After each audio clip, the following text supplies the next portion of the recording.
Hi everybody, this is Matt. I'm continuing our series on the peripheral vascular system, and we are returning once again to Funktionelle Anatomie. And today we're kind of going to wrap up, in summary, the peripheral vascular system, starting at the abdominal aorta, going down to the toes, and then coming up with the venous system back to the heart. Okay? So we're going to review briefly where we left off, and that was with the abdominal aorta, and that is right here. So if you look at this closely, we start at about the level of the kidneys, and then if we pan down, these different various branches, and I won't go into all the detail, serve the oxygenated blood supply to the stomach, the pancreas, the spleen, the liver, the small intestines, the large intestines. We're branching down now at that fork in the road to the iliac arteries, and that is essentially kind of where we left off. And then I will just briefly go into these wonderful paintings of the vasculature of the spleen and the pancreas, which is this presentation here, and that looks as follows. So the pancreas, of course, is incredibly important for the management of blood sugar, since it produces insulin, and also it has the role of producing certain hormones. And the spleen is responsible for getting rid of dead red blood cells. It's also part of your lymph system, Okay? So that is that. And then, very briefly, a very nice picture of the circulation of your stomach. That's that. Okay. And these are the villi. These are the very, very small cells that line the stomach that has the job of secreting acids, but also starting the digestion process with a little mechanical churning, and some nutrients are also absorbed in the stomach, but more in the intestines. So, and now what we're going to do is look at the wrap up, the overview of the arterial circulation to the lower legs, and then the venous system coming back to the heart. Okay, so here we go. And I will pan in on this area right here. So we last left off at the fork in the road at the iliac arteries.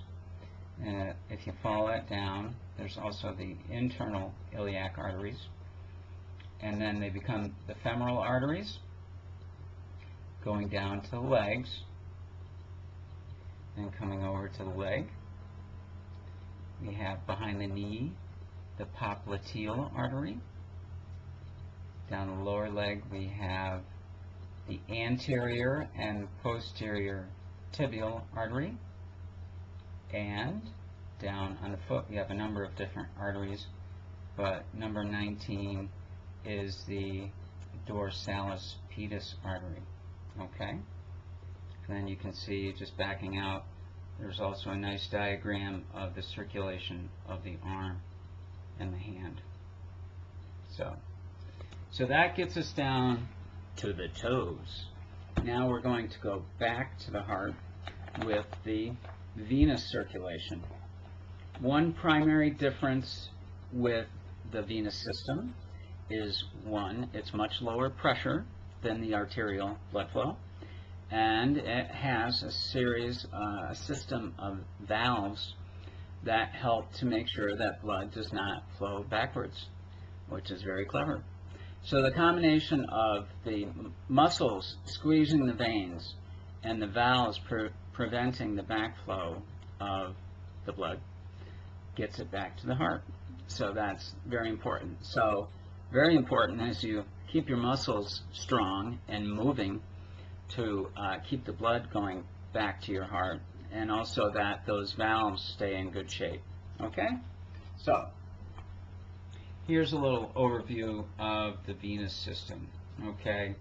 This is over here, actually the arm, but you can see how the blood flows back from the wrist to the elbow area and then continues on direction the heart.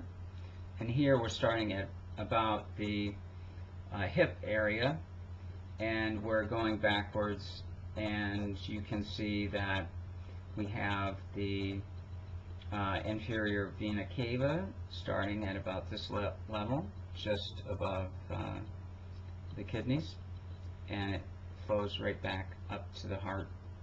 And we won't go into all the different detailed vessels, but essentially the venous system parallels the arterial system. In most cases, there is, lying in close proximity to the artery, its associated vein. So it's kind of like a 4-lane highway. It's like an Autobahn, it's like an interstate. You got 2 lanes or 4 lanes going in one direction, and then the same coming back in the other direction. Well, in this case, you have 1 lane going away from the heart and 1 lane coming back. But the body is also quite amazing in that sometimes it can create new vessels, especially in the heart, which is a great thing, because there's collateral circulation that can be developed when the heart has blockages or when you have a heart attack, can save tissue. And when it comes to your heart, if you're saving tissue, it could save your life. So, and that's it. That's the peripheral vascular system. And I wanted to, at least, if not in great detail, at least give a good overview so you understand exactly how the blood flows when it leaves the heart, where it goes, how it gets back, and some of the problems that can be created when that doesn't work well. And that's it. Have a great day.